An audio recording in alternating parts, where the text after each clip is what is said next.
The personifications compare the elements of the landscape to a monstrous humanity and thus have the effect of dehumanizing the whole environment. तो अब ये सारे के सारे लोग जो यहाँ पे इकट्ठे हुए हैं, ये जो भी उसे नज़र आ रहे हैं, ये हर एक की अपनी आइडेंटिटी है, अपनी पर्सोनिफिकेशन है. पर्सोनिफिकेशन क्या होती है कि अपने आप को, यानी एक अपेरेंटली जो आपको चीज़ दी गई है, जो इमेज दिया गया है, उससे हट के किसी और डीप वे में नरेट करना या एक्सप्लेन करना, ये पर्सोनिफिकेशन होती है कि किसी और चीज़ का मतलब जो है वो होता है, यहाँ पे मीनिंग्स कुछ और हो जाते हैं.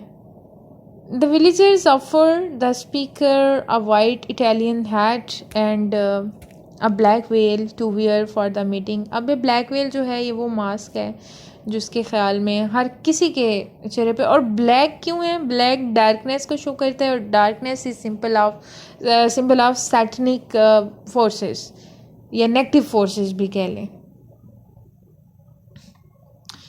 तो यहाँ पे अब और ज़्यादा एक नेगेटिव या इसके अपने माइंड के अंदर जो लोगों का एक कंसेप्ट है कि ये हर चीज़ को सस्पिशियसली देख रही है, ये वो सस्पिशियसनेस है.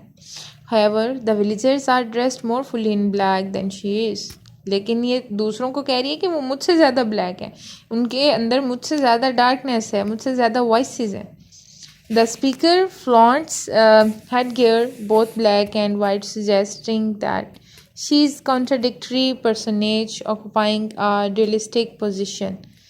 यानी कि वो उनसे बिल्कुल हट के और एक अलग सी जो है वो नज़र आ रही है, क्योंकि उसने कोई प्रिकॉशन तो ली नहीं हुई है, लेकिन सिर्फ और सिर्फ इतना कि एक हेलमेट है जो उसने अपने सर के ऊपर जो है वो रखा हुआ है. Annas reads this duality as both a powerful identification with the queen bee as well as a living sacrifice to the bees. अब यहाँ पे दो बातें हो सकती हैं.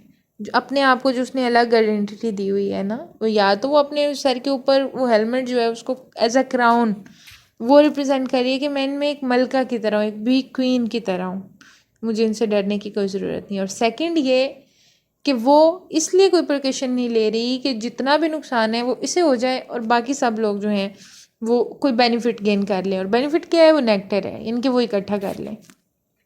The speaker's white crown represents her power and her vulnerability. और साथ ही साथ उसकी वो chastity के लिए भी आप ये बताएंगे. The villagers and speaker walk through hawthorn, small old world trees with thorns. यानी वो कांटों भरा जो है ना वो सारा एक सीन है जो जहाँ से वो चल के उन्हें जाना पड़ रहा है उस नेक्टर को इकट्ठा करने के लिए. So what are thrones indicating?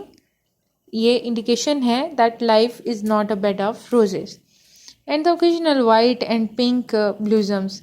Plath delivers a question to the poem at this point regarding whether the throne emits the stench that is etherizing its children, thus implying that old world whiteness, as its associated infant color pinkness, has the power to cast a gaseous envelope of foulness over its offsprings. यहाँ पे वो एक youth को और साथ उनकी coming new generation जो है यानी चाइल्ड्स को, उसको यहाँ पे दिखा रही है. उनका जो है वो एक रिलेशनशिप कह लेंगे, स्पेशली मदर का relationship towards her childrens, to her kids, कि वो क्या कैसे होता है, कितनी वो बॉन्डेज होती है, वो दिखा रही है. The poem warns that the power of whiteness has ancient sources and that the negative aspects of white power may be figuratively. अब white power क्या है? white nation को यानी अमेरिकन्स को, उनको जो है वार्न कर रही है एक तरह से.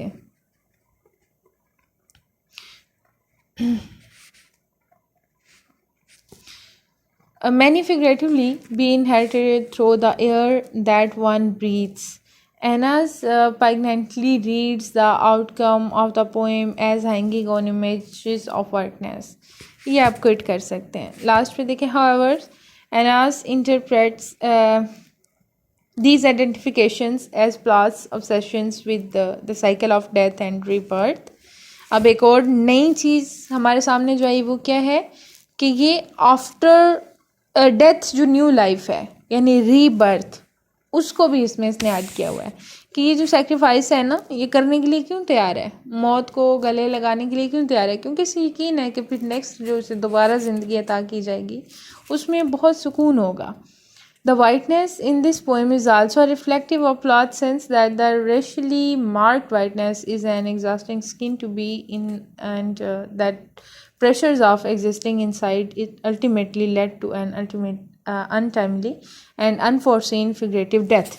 कि यहाँ पे वो बता रही है कि आप पे ये जो अटैक होता है ना, ये वाइट नेशन को वार्न क्योंकि इसने किया ना, इट्स काइंड ऑफ वार्निंग. तो कि आप अगर इनकी तरफ से, बीज की तरफ से उनको जो है वो नेक्टर, मतलब उनका नेक्टर क्या है, आप ब्लैक स्लेवरी की तरफ थोड़ा सा आ जाते हैं.